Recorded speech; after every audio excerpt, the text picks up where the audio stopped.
So good morning, everybody. It's lovely to be with you. I think harvest season has finished. I'm sure there are still crops being gathered, and I'm sure that there are still farmers who feel they're in harvest season. But I had my final harvest services yesterday, and gosh, I did enjoy them. I've enjoyed all my harvest services this year, new churches and new ways of doing things, and it's just been wonderful to gather people and sing joyful songs and be thankful together as church communities. It really is a lovely time of year, isn't it? So I've promised myself I wouldn't even think about Remembrance or Christmas until I'd done harvest, and it's allowed me to do harvest really well. So thank you everyone if you've been part of that. On my way to church yesterday morning, I was listening to something on the radio, and I thought, oh, that would make a great just 5 minutes. I'm going to do something with that. There was a little bit of it that was niggling me about how I was going to make that feel okay and how it was going to be positive. You can tell I'm talking cryptically, can't you? But yes, there's a little bit of it that I was just unsure of, and I thought, well, I could just leave that out, or maybe I could do a sort of an aside. Have a little sort of tangent for a moment. And as the day went on, I was becoming less and less comfortable with this idea that I'd had for today's Just 5 Minutes. And as I drove home from service that afternoon, the penny dropped and I realised why I was so uncomfortable. And I thought, well, thank goodness I didn't dash home at lunchtime and record on Sunday lunchtime. Thank goodness I let it settle and I let myself really chew over what the message was and how I was going to do it, because I would have got myself terribly tied up in knots and ended up somewhere I didn't want to be. And ultimately, the thing that I'd been so impressed by just wasn't actually something to be impressed by. It was something that a radio article, a piece of the broadcast, had spun effectively and turned it into something that was really good news. And on the surface it seemed like good news, but those bits that niggled and some other things about the background to the story actually told me that there was a lot about that story that I wasn't comfortable with, and that I didn't want to be part of, and certainly wouldn't want to support and publicise. We have to be ever so careful, don't we? Ever so careful.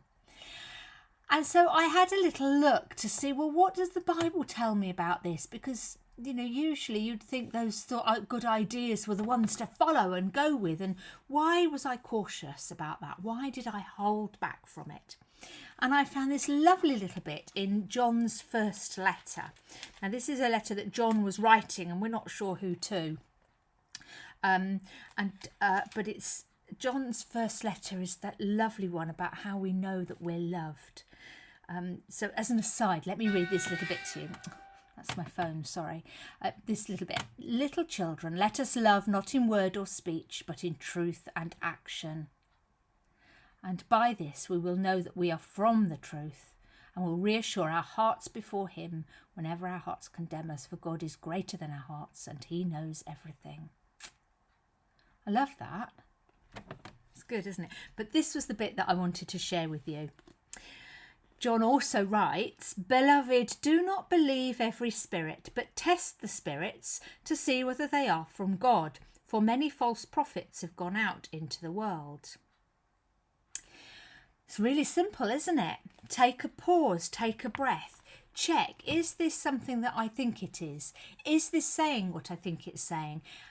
Am I right to follow this line and believe it and trust it? Take a pause, let it settle, so that we can tell whether what we're picking up is wisdom or whether it's something we should be cautious about. It's a great lesson, isn't it? So if you've got things that are on your mind and you're wondering whether to do them or not, I wonder whether that caution is worth listening to. It might be that you're naturally a cautious person and that's just the way it is. But it might be that there's something about it that's not settling right, and we need to listen to that, don't we? And not be too hasty and too quick.